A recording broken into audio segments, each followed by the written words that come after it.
दलाल बोला है उनको, वो दलाल हैं ही। किसी ईमानदार आदमी के लिए दलाल थोड़ी बोला है, दलाल के लिए दलाल बोल रहा हूँ।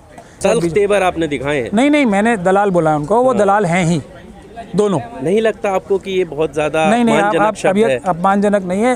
एक आजम खान साहब हैं, हाँ। उन्होंने एक अमर सिंह थे, उनके बारे में ये दलाल शब्द का भी वजाहत की थी। मैं वो नहीं कर रहा हूँ अभी कि वो दलाल नहीं कुछ और है। याद है आपको वो? नहीं, तो मैं वो तो वजाहत नहीं कर रहा हूँ ना, वो तल्ख शब्द होता है जो ये डिजर्व करते हैं, जो आजम खान साहब ने अमर सिंह जी के लिए बोला। ये शब्द यूज्ड टू तो नहीं है ना, ये तो आप नहीं क्यों नहीं है? जो जिस चीज़ को एक्सप्लेन ही नहीं किया जा सकता। अभी आप एक कुत्ते को क्या बोलोगे? कुत्ता ही बोलोगे ना। क्या बोलोगे आप? पर इंसान के लिए तो कुत्ता नहीं बोल सकते। नहीं बोल रहा ना, मैं कब बोल रहा हूँ? मैंने कोई किसी ईमानदार आदमी के लिए दलाल थोड़ी बोला है, दलाल के लिए दलाल बोल रहा हूँ।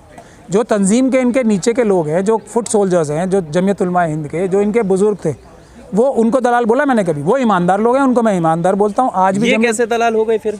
मैं उसकी वजहें भी दी है ना मैंने। जो मनु महाराज के सर में पैर रखे और कहे कि मैं दावत देता हूँ सबको, ये सिर्फ और सिर्फ मनुवादी मानसिकता के लोग कर सकते हैं।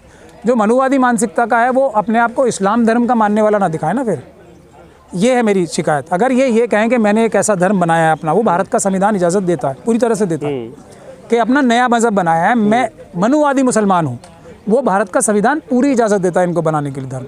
लेकिन ये जमीयत के उसमें, जो जमीयत जिसमें हमारे दादा ने काम किया है, जिसमें हमारे बुज़ुर्गों ने काम किया है, कुर्बानियाँ दी हैं, संघर्ष किए हैं, उसके मेंबर से खड़े होकर ये बोले हैं कि मनु के चरणों में हम सर रखते हैं और सबसे कहते हैं कि सर रखो। ये सबसे बड़ी कहने का मतलब आपने पूछा उनसे, यही मुझे सबसे बड़ी तकलीफ होती है। उनका कहने का मतलब कुछ और है, जो वो कह रहे हैं वो नहीं है, कुछ और है। आप उनसे जाके आपने पूछा है कि उनके मन में क्या है? आपको क्या लगा, क्या समझा? हो सकता है कि मैं कुछ नहीं समझ रहा, मिसअंडरस्टैंडिंग हुई। मैं कह रहा हूँ मैंने कुछ नहीं समझा, मैं सिर्फ जो बोला वो सुना और उसका मैंने जवाब दिया। कुछ समझ के तो आप रिप्लाई कर रहे हैं ना? हाँ, क्योंकि चरणों में सर रखना अगर आदम अलैहिस्सलाम के लिए बोले बिल्कुल जायज़ नहीं है, गलत नहीं, बिल्कुल ममनू है, शिर्क है वो।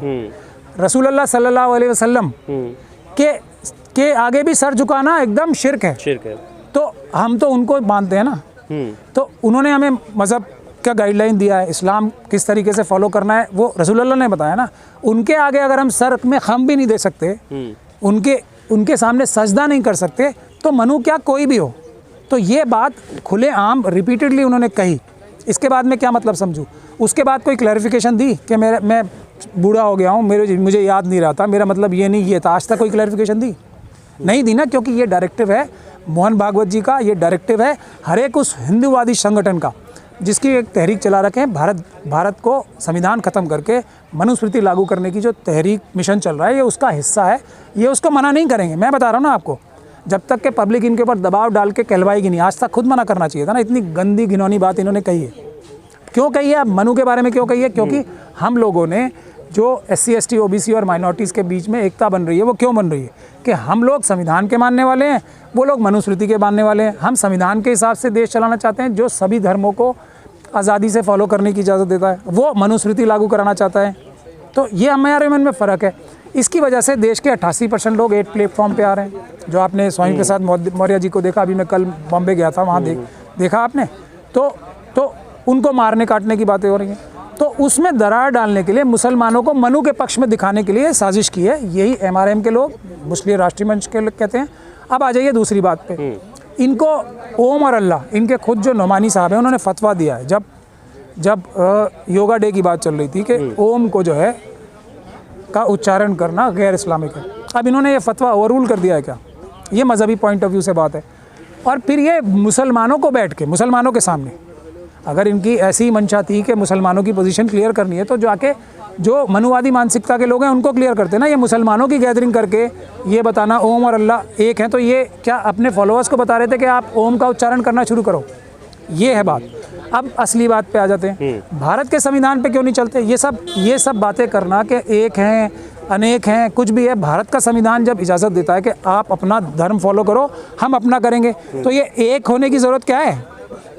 किसी से लड़ाई नहीं करनी, ये बताया उन्होंने। पर ये एक करने की क्या जरूरत पड़ रही है? नहीं, मैं संवैधानिक बात कर रहा हूँ। भारत जो संविधान है वो कहता है आप क्रिश्चियन धर्म फॉलो करो, सिख धर्म फॉलो करो, स्वतंत्रता है ना। तो ये कहने की क्या जरूरत है? एक है हम, एक वो तो इसलिए जरूरत वो है। इसलिए ज़रूरत है क्योंकि आरएसएस और विश्व हिंदू परिषद की जो ये स्कीम चल रही है कि सभी के सभी मनुस्मृति को माने, ये उसकी तरफ धक्का दिया जा रहा पर है। ऐसे में जब हिंदू राष्ट्र की बात हो रही है और उसका नतीजा आपने देखा, सुनिए, जो दूसरे धर्मों के लोग आए भी थे, हालांकि वो खुद आरएसएस से हैं, तो मेरा शक तो ये भी जाता है कि आरएसएस ने ये प्रोजेक्ट प्लान किया करके है। और लड़ाई कराई आपस में, पर मेरा कराई ना, और लड़ाई स्टेज से ही हुई ना, उससे सौहार्द बना या खराब हुआ उस मीटिंग से? नहीं, आप अब बड़ा मेरा सवाल मैं आप एक मिनट में इसका आपके हिसाब आप जो कह रहे हैं कि काउंटर क्वेश्चन मैं काउंटर क्वेश्चन नहीं कर रहा, मेरी बात सुनिए पहले, मैं आपके 10 सवाल सुन रहा हूँ और 100 और सुनूंगा। तो क्या जिस चीज से वहीं स्टेज पे लड़ाई हो गई, ऐसी बात कहने की क्या जरूरत थी?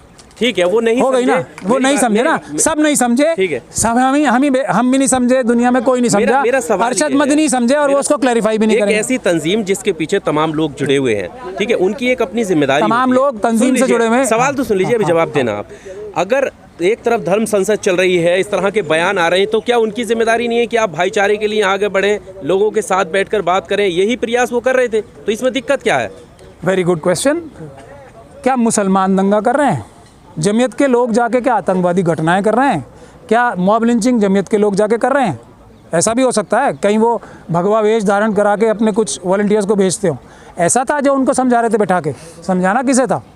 दूसरे धर्म के लोग थे तो ना, वो यहाँ बैठे ना, 10-11 लोग बैठे थे ना, समझा सामने, स्पीच सामने के लिए दी जाती है। हाँ, तो स्पीच दी जा रही है ना, किसको, एक संदेश जा रहा है ना, किसको मुसलमानों को बिठा के कि तुम लोग ये मॉब लिंचिंग ना करो, ये सब मारा काटी मत करो, ये मुसलमानों को बता रहे थे। वो जाके दिखाते ना, इनकी हैसियत थी, अगर आरएसएस के ये इतने बड़े एजेंट हैं तो जाके उनसे कहना कि अपने मनुवादियों की एक संगठन इकट्ठा करो, उसमें जाके मैं ओम और अल्लाह एक बताऊं। मुसलमानों को क्यों ख़राब कर रहे हैं ये? और जमीयत के प्लेटफॉर्म से, जमीयत इनके बाप की दादा की जागीर नहीं है, जमीयत मुसलमानों की कम्युनिटी की पूरी एक जो फिक्र है उसकी एक जमात है, ये सिर्फ केयर टेकर हैं। इस बात को ध्यान से समझ लें। ईमानदार जो उसमें लीडरशिप होगी वो आगे आएगी, और हमारा ये मिशन है, जो ईमानदार, बहादुर और देशभक्त लोग होंगे वो आएंगे, जो आरएसएस के एजेंडे पे चलेंगे।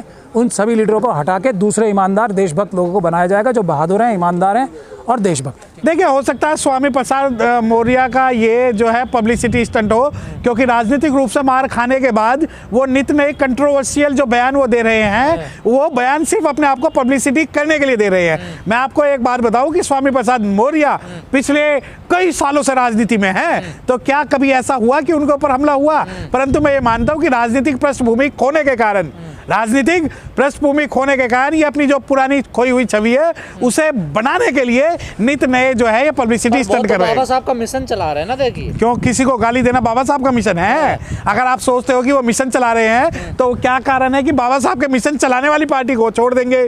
क्या कारण है कि जिस पार्टी ने पार्लियामेंट के अंदर रिजर्वेशन का विरोध किया उसके समर्थन में खड़े हो जाएंगे? और आपको लगता है तो वो गाली कहाँ दे रहे हैं? वो तो ये कह रहे हैं ना, जिस व्यवस्था में हमें गाली दी गई है हम उस व्यवस्था को छोड़िए। देखिए, अगर मैं आपसे ये बात कहना चाहूँगा कि ये जो शब्द है ये आज से नहीं, पिछले 25-30 साल से ये शब्द बोले जा रहे थे, ठीक है, परंतु तब तो मीडिया ने उन्हें प्रोजेक्ट नहीं किया।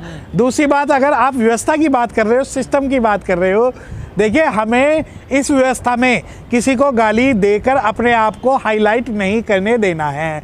दूसरी बात, हमारा जो व्यवस्था से लड़ाई का जो मतलब है, आप मुझे एक बात बताइए, क्या भारत के अंदर अत्याचार करने वाला सिर्फ केवल ब्राह्मण ही है?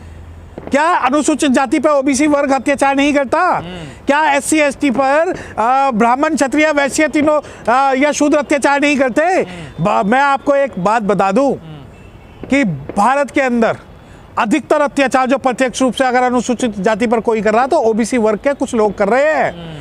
परंतु आप अगर गलियाओगे, आप गालियां दोगे कि ब्राह्मण को, तो मैं इस बात का समर्थन नहीं हूं। क्या तो गाली कहाँ दे रहे हो? तो मनुस्मृति का विरोध कर रहे हैं, आप भी करते हैं। नहीं, हम भी कर रहे हैं। हम सुनिए, हमारे लिए मनुस्मृति का विरोध करने से पहले अपने आरक्षण की लड़ाई, हमारे नौकरियों की लड़ाई, हमारा रिप्रेजेंटेशन और हमारा प्रतिनिधित्व और हमारी राजनीतिक सत्ता और सरकार बनाने की लड़ाई। अगर आप ये सोचते हैं कि मैं अपनी राजनीतिक सरकार बनाने के अलावा आपके इस निरर्थक डिबेट में कूद जाऊं, तो मैं नहीं कूदूंगा। अगर आप ये सोचते हैं कि मैं दिनों रात हिंदू मुस्लिम करता रहूं और अपनी राजनीतिक सरकार बनाने की बात ना करूं, तो मैं नहीं करूंगा। अगर आप ये सोचते हैं कि मैं एक विशेष वर्ग को हमेशा गाली देता रहूं, तो मैं वो काम नहीं करूंगा, क्योंकि हमारे समाज के पास आज सबसे महत्वपूर्ण जो काम है वो संविधान को बचाना और अपनी राजनीतिक शक्ति तो संविधान को ही तो बचा रहे हैं, वो समाज को जगा रहे हैं, कह रहे हैं मैं जागरूक कर रहे हैं। ऐसा है, अगर किसी को गाली देना संविधान को बचाना नहीं है। अगर संविधान को बचाते तो उत्तर प्रदेश में जो संविधान बचाने वाली पार्टी को छोड़कर किसी दूसरे की गोदी में नहीं बैठते।